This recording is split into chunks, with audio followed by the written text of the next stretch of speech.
Летаа филџани се псуеше, се чуваа закони по фиоки, се злоупотребуваше европското знаменце, се работеше по чувства, а не по деловник, се изигруваа процедурите, се броеше глас по глас.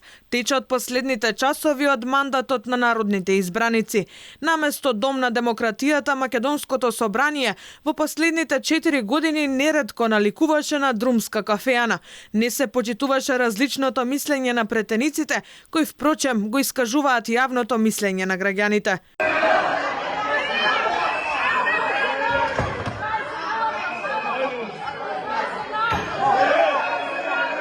Криви беа и вработените, па и по нив недолично се викаше.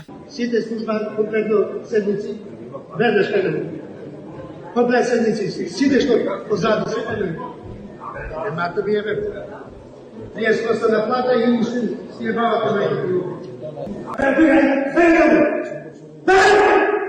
Првиот меѓу еднаквите, екс-спикерот Ала Џафери на седница никогаш не ја стави собствената интерпелација, но и оние на Маричик и Николовски.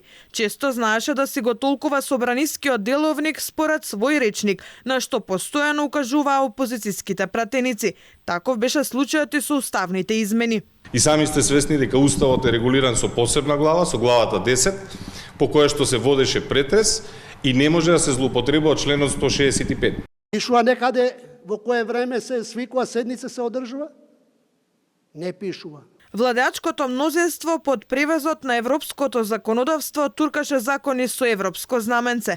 Затоа ги искараа дури и од Брисел, ама за џабе. Законските измени за Бехтел и Енка, законите од даночната реформа, меѓу кои и тој за така наречениот солидарен данок, законот за игрите на среќа и уште десетина други го вклучија собранискиот аларм дека владеачкото мнозинство работи според агенда, спротивно од народните очекувања.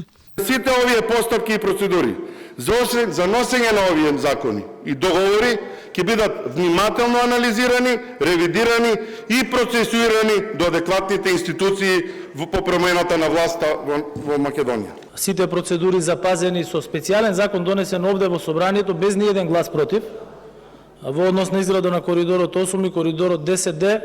Од 150 планирани седници, 1/3 останаа нереализирани. Утре треба да се одржи последната ново закажана седница, но претениците ќе останат во собраниските канцеларии до изборите, но нема да има можност за нови предлог закони.